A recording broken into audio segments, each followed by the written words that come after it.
Assalamualaikum warahmatullahi wabarakatuh. Alhamdulillah pada kesempatan ini Ibu diberi kesempatan, kita punya kesempatan untuk bertatap muka secara tidak langsung. Nah, anak-anak kelas 11 IPA, hari ini kita akan melanjutkan materi minggu yang lalu. Sekarang kita sedang mempelajari tentang termokimia. Termo itu artinya panas, artinya kita akan mempelajari panas yang berhubungan dengan kimia. Tentu saja di sini maksudnya adalah energi yang dihasilkan dari reaksi kimia, baik yang diserap maupun yang dilepaskan. Kita sudah bahas itu minggu yang lalu. Jadi reaksi kimia itu ada dua, ada reaksi eksoterm, ada reaksi endoterm. Kalian sudah tahu apa itu perbedaannya.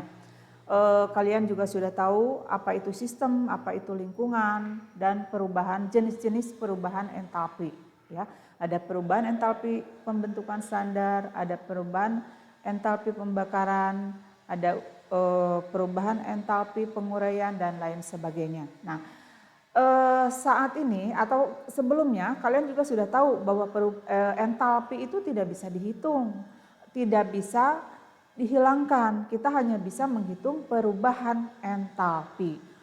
Bagaimana cara menghitung perubahan entalpi? Di kesempatan ini kita akan membahas itu satu per satu. Sebab ada beberapa cara untuk menghitung perubahan entalpi reaksi. Ada dengan cara percobaan, ada yang kedua dengan menggunakan hukum Hess, yang ketiga dengan menggunakan entalpi pembentukan standar, dan nanti yang keempat adalah dengan energi ikatan. Nah, kita akan bahas yang pertama, yaitu penentuan perubahan entalpi dengan menggunakan kalorimeter. Ini bisa kita lakukan sebetulnya, ya. Kalau kita pandemi ini sudah berakhir, tidak ada, kita sebetulnya bisa melakukan semua ini di dalam kelas. Mencoba menghitung perubahan entalpi dengan menggunakan kalorimeter. Nah, kalorimeter itu adalah suatu alat yang seharusnya tidak ada perpindahan energi, baik dari dalam ke luar maupun dari luar ke dalam, ya. Tetapi di kehidupan atau di kelas kita bisa menggunakan kalorimeter sederhana ini dengan menggunakan bahan yang kira-kira tahan panas, misalnya plastik, styrofoam, itu bisa kita gunakan, ya. Kurang lebih seperti ini. Caranya adalah pertama di sini kita masukkan larutan ke dalam wadah ini, kemudian kita ukur suhunya, kita sebut itu T1. Kemudian ditambahkan zat, ke dalamnya kita aduk, kemudian kita ukur suhunya lagi, kita sebut dengan T2. Nah, kalau alat ini disebut dengan kalorimeter. Kalau kalorimeternya itu tidak terlalu kedap panas, ya, maka kalorimeter sendiri itu akan menghasilkan kalor yang disebut dengan kikalorimeter.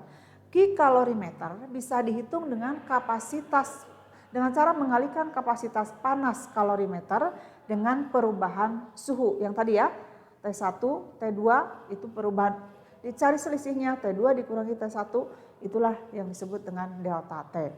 Nah, kemudian kalor larutannya sendiri bisa dihitung dengan cara mengalihkan antara massa larutan dengan kalor jenis larutan dikalikan perubahan suhu. Jadi Q larutan adalah M kali C kali delta T, di mana M-nya, Q-nya adalah perubahan kalor dan yang dihasilkan dari sini, M-nya itu massa larutan, satuannya dalam gram, kemudian C-nya adalah kalor jenis zat, ya. Kemudian delta T itu adalah perubahan suhu. Ini satuannya gram, ini joule per gram Kelvin. Ini perubahan suhu yang satuannya dalam Kelvin. Jadi ini cara menghitung kalor dengan cara menggunakan kalorimeter. Q sama dengan M kali C kali delta T. Nah, Q kalorimeter sendiri di dalam perhitungan kadang-kadang ini diabaikan sebab biasanya ini harganya jauh lebih kecil dibandingkan dengan Q larutan. Oleh sebab itu, kalau nanti di dalam perhitungan kita hanya menghitung ini saja, itu jangan heran, ya. Yang ininya kita abaikan. Oke, kita lanjutkan. Ini contohnya, ada 2 contoh soal di sini.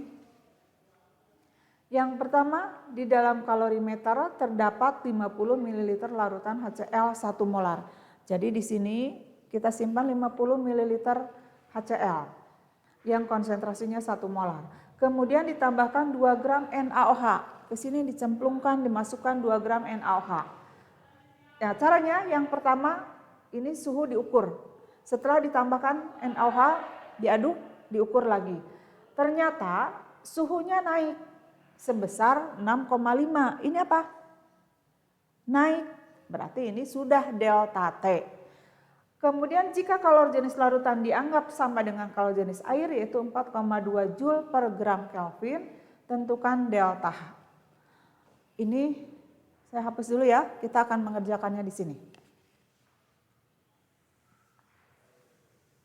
Biasakan kalau kita akan menghitung, tuliskan dulu datanya, baru selesaikan. Sekarang kita lihat di sana 50 ml HCl, berarti ini nomor 1 ya, diketahui dulu. HCl itu adalah volume larutan. Nah, dianggap massa jenisnya 1, maka massa larutan kita tuliskan di sini massa larutan adalah 50 ml tadi karena massa jenisnya dianggap 1 berarti kita tulis 50 gram. Kemudian HCl-nya itu 1 molar. Konsentrasi HCl untuk apa ini nanti kita lihat ya. Adalah 1 molar. Kemudian ditambahkan 2 gram NaOH. Berarti massa NaOH sama dengan 2 gram. NaOH MR-nya di situ ditulis 40. Kita lihat nanti. Kemudian suhu kalorimeter naik sebesar 6,5. Tadi sudah disebutkan ini adalah delta T. Betul, ini adalah delta T sama dengan 6,5 derajat Celcius. Kenapa tidak dirubah ke dalam Kelvin? Karena ini selisih, kan T2-nya dalam Kelvin, T1-nya juga dalam Kelvin, maka angkanya akan sama, 6,5. Ini bisa kita tuliskan 6,5 derajat Celcius atau 6,5 Kelvin. Kemudian C-nya adalah 4,2 Joule per gram Kelvin. Ditanyakan perubahan entalpi. Ditanya delta H. Oke, kita lanjutkan. Ini jawabannya. Tadi apa rumusnya? Q sama dengan, nah ini kalorimeternya kita abaikan. Jadi kita hanya menghitung Q larutan saja. Q sama dengan M kali C kali delta T. Ya, M-nya berapa? Bukan yang ini, tapi kita gunakan yang ini. Sama dengan 50 kali C-nya 4,2 kali delta T-nya 6,5. Maka hasilnya kita hitung. Ya, silakan kalian juga ikut menghitung. Jadi sambil sama-sama mengerjakan 50 kali 4,2 kali 6,5. 1365 Joule, 1365 Joule atau J saja ya. Kita tulis J. Atau kita bisa rubah ke dalam kilojoule. 1,365 kilojoule. Nah, kalor ini untuk berapa banyak? Yaitu untuk 2 gram. Kalau untuk 1 molnya berapa? Kita lanjutkan menghitungnya. Maka kita harus mencari dulu mol NaOH. Mol NaOH 2 dibagi 40 sama dengan 0,05. Nah, kalau untuk 1 mol, jadi yang ini adalah untuk 0,05 mol. Kalau untuk 1 molnya berapa? Tinggal ini dibagi 0,05. Jadi untuk 1 mol NaOH adalah 1,365 kilojoule dibagi 0,05. Kita hitung lagi ya. Ini kita bagi 0,05. 27,3 kilojoule. Nah, sekarang yang ini adalah untuk per mol. Jadi harga kalor atau kalor yang dilepaskan pada reaksi antara HCl dengan NaOH yaitu sebanyak 27,3 kilojoule. Kalor ya ini Ki. Berapa delta H-nya? Delta H harganya sama dengan Ki, tapi tandanya berlawanan. Jadi kalau ini positif 27,3 maka delta H-nya kita tulis karena ini kan melepaskan kalor. Salah satu ciri dari reaksi eksoterm adalah delta H bertanda negatif. Jadi ini 27,3 kilojoule per mol. Oke? Paham ya? Nah ini contoh soal yang pertama. Kita ulangi. Jadi ini datanya, selalu biasakan tuliskan data ini dulu ya. Delta H-nya berapa? Jawabnya kita mencari Ki dulu. Ki, M, C, delta T. M-nya 50, C-nya 4,2, delta T-nya 6,5. Ini dikalikan, dapatlah angkanya segini. Kemudian ini ke dalam joule, dirubah ke dalam kilojoule, jadi dibagi 1000 ya, dari joule ke kilojoule. Nah karena ini hanya untuk 2 gram NaOH, kita akan menghitung untuk 1 molnya berapa.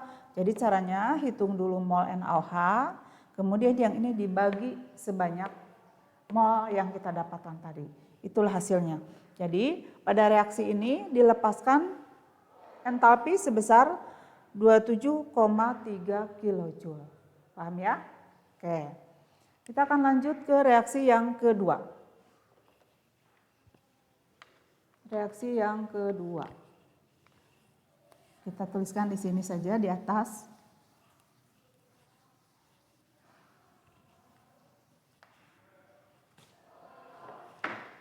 Reaksi yang kedua, dalam suatu kalorimeter direaksikan 100 cm3 larutan NaOH 1 molar dengan 100 cm3 larutan HCl 1 molar. Ternyata suhunya naik dari 25 derajat Celcius menjadi 31 derajat Celcius. Perubahan entalpi untuk reaksi ini adalah berapa? Nah itu kita akan hitung. Ada sedikit perbedaan ya, kalau tadi yang ditambahkan adalah zat yang berwujud padat. Nah sekarang ini dua-duanya larutan, maka datanya kita tuliskan dulu, ini nomor 2, diketahui. Nah masanya, masa larutannya, sekarang lihat, ini 100 cm3 itu sama dengan 100 ml ya, ini juga 100 ml, jadi ditambahkan, tadi M itu kan masa larutan, NaOH-nya 100 ml,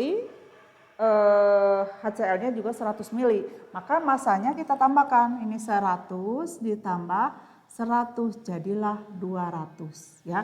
Jadi kalau yang ini NaOH-nya tadi tidak sebab berwujud padat. Ini yang ditambahkan itu yang volumenya. Jadi masanya sekarang 200. Ini juga dianggap massa jenisnya 1, maka 200 ml kita samakan dengan 200 gram. Kemudian konsentrasinya baik NaOH maupun HCl itu 1 molar.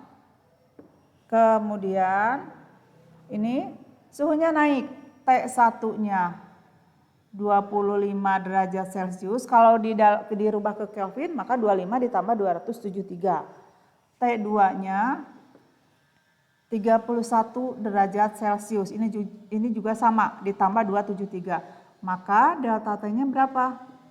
31 kurangi 25 yaitu 6. Nah, kemudian C-nya Sekarang 4,18 di sini ditulisnya. Per gram Kelvin. Ditanyanya delta H. Nah ya, soalnya saya hapus supaya bisa nulis sampai ke bawah.